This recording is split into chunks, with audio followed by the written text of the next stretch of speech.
A chronological Bible in 365 episodes. This is episode 90, continuing with Judges 1. Now after the death of Joshua, it came to pass that the children of Israel asked the Lord, saying, Who shall be first to go up for us against the Canaanites to fight against them? And the Lord said, Judah shall go up. Indeed, I've delivered the land into his hand. So Judah said to Simeon his brother, Come up with me to my allotted territory, that we may fight against the Canaanites, and I will likewise go with you to your allotted territory.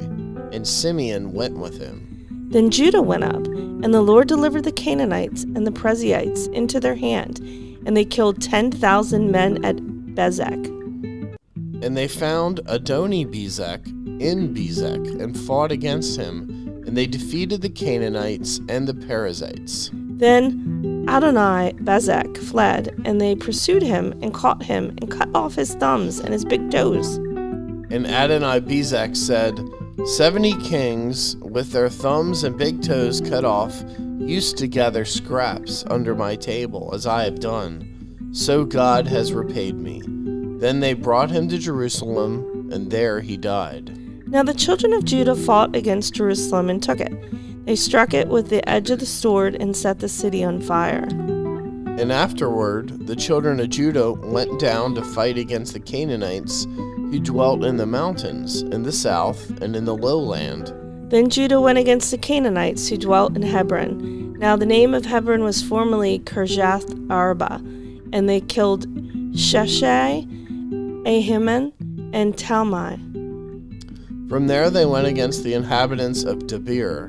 The name of Debir was formerly Kirjath-Sepher. Then Caleb said, Whoever attacks Kirjath-Sepher and takes it, to him I will give my daughter Achsah as a wife. And Othniel, the son of Kenaz, Caleb's younger brother, took it.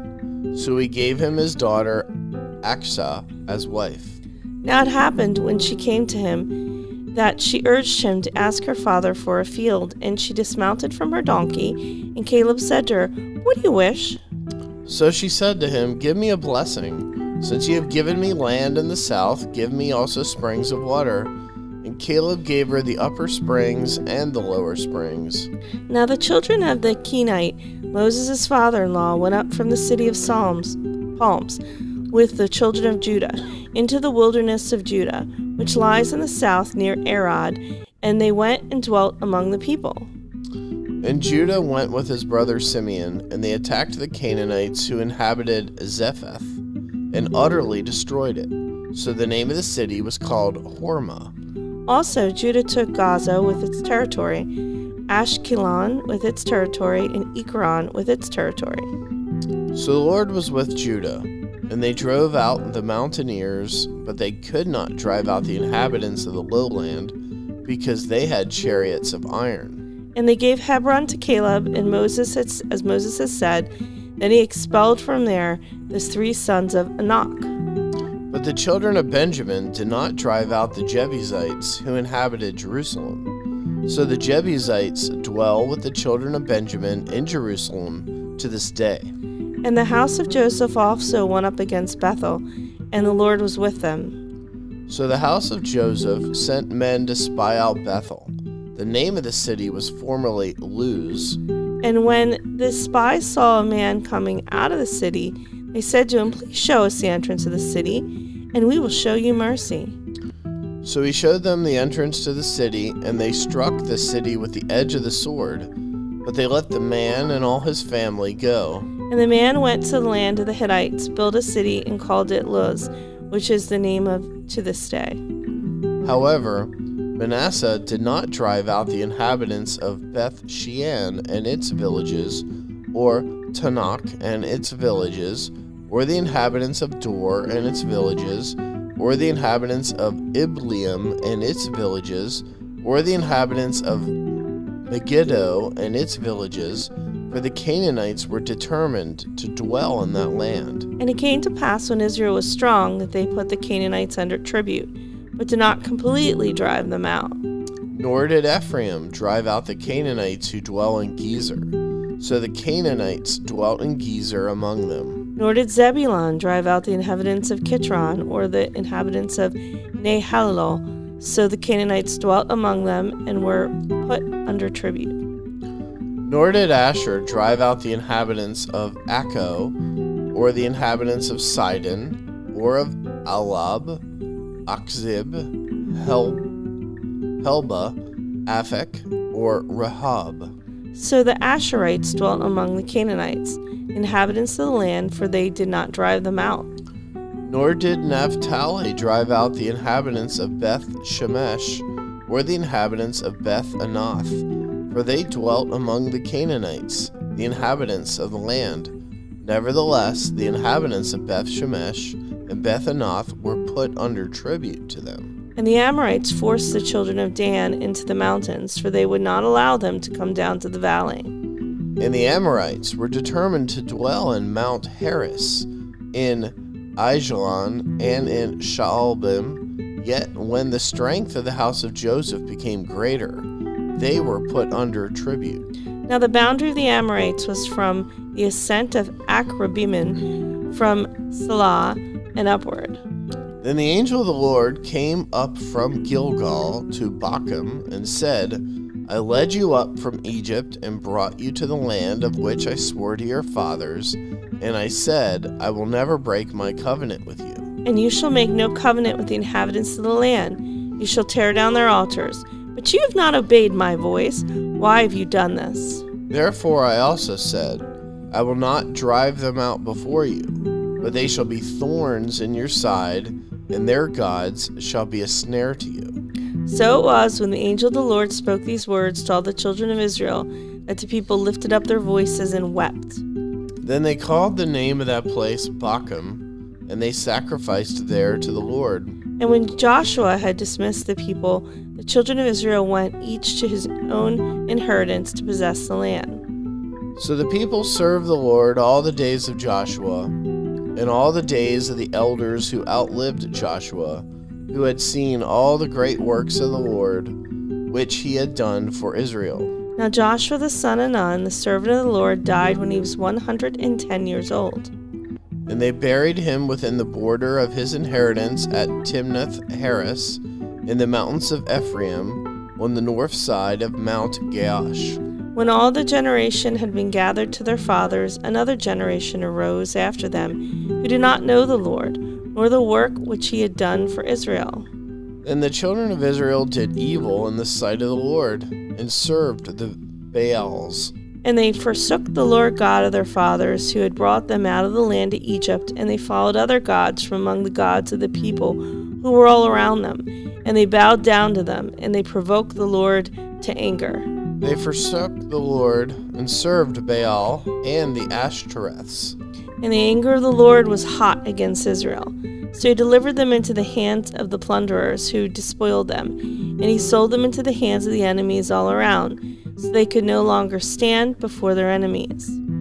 Wherever they went out, the hand of the Lord was against them for calamity, as the Lord had said, and as the Lord had sworn to them, and they were greatly distressed. Nevertheless, the Lord raised up judges who delivered them out of the hand of those who plundered them. Yet they would not listen to their judges, but they played the harlot with other gods and bowed down to them. They turned quickly from the way in which their fathers walked, in obeying the commandments of the Lord. They did not do so. And when the Lord raised up judges for them, the Lord was with the judges and delivered them out of the hand of their enemies all the days of the judge. For the Lord was delivered them out of the hand of the enemies all the days of their judge. For the Lord was moved to pity by their groaning because of those who oppressed them and harassed them. And it came to pass, when the judge was dead, that they reverted and behaved more corruptly than their fathers, by following other gods, to serve them and bow down to them. They did not cease from their own doings, nor from their stubborn way. And the anger of the Lord was hot against Israel. And he said to them, because this nation has transgressed my covenant which I commanded their fathers, and has not heeded my voice, I also will no longer drive out before them any of the nations which Joshua left when he died.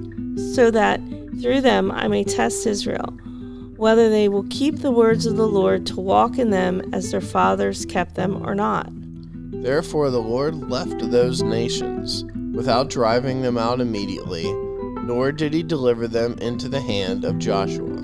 Now these are the nations which the Lord left, and that he might test Israel by them, that is, all who had not known any of the wars in Canaan.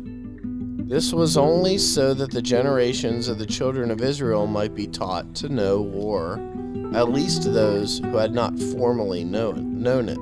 Namely, 5 lords of the Philistines, all the Canaanites, the Sidonians, the Hivites who dwelt in Mount Lebanon, from the Mount Baal Hermon to the entrance of Hamath. And they were left that he might test Israel by them, to know whether they would obey the commandments of the Lord, which he had commanded their fathers by the hand of Moses. Thus the children of Israel dwelled among the Canaanites, the Hittites, the Amorites, the Perizzites, the Hivites, and the Jebusites. And they took their daughters to be their wives, and gave their daughters to their sons, and they served their gods. So the children of Israel did evil in the sight of the Lord. They forgot the Lord their God, and they served Baals and Asherahs. Therefore the anger of the Lord was hot against Israel, and he sold them into the hands of Cushan Rishathaim, king of Mesopotamia. And the children of Israel served Cushan Rishathaim 8 years. When the children of Israel cried out to the Lord raised up a deliverer for the children of Israel, who delivered them, Othniel, the son of Kenaz, Caleb's younger brother. The Spirit of the Lord came upon him, and he judged Israel.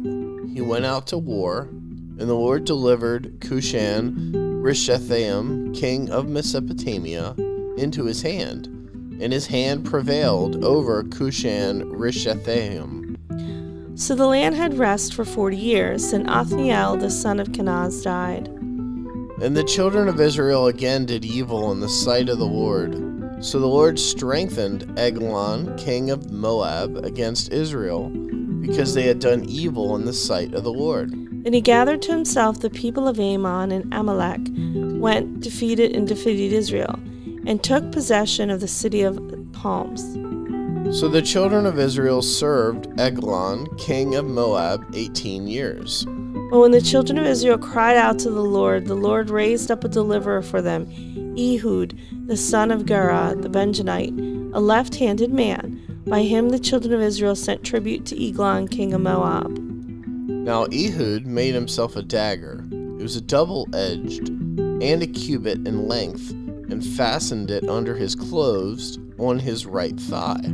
So he brought the tribute to Eglon, king of Moab. Now Eglon was a very fat man.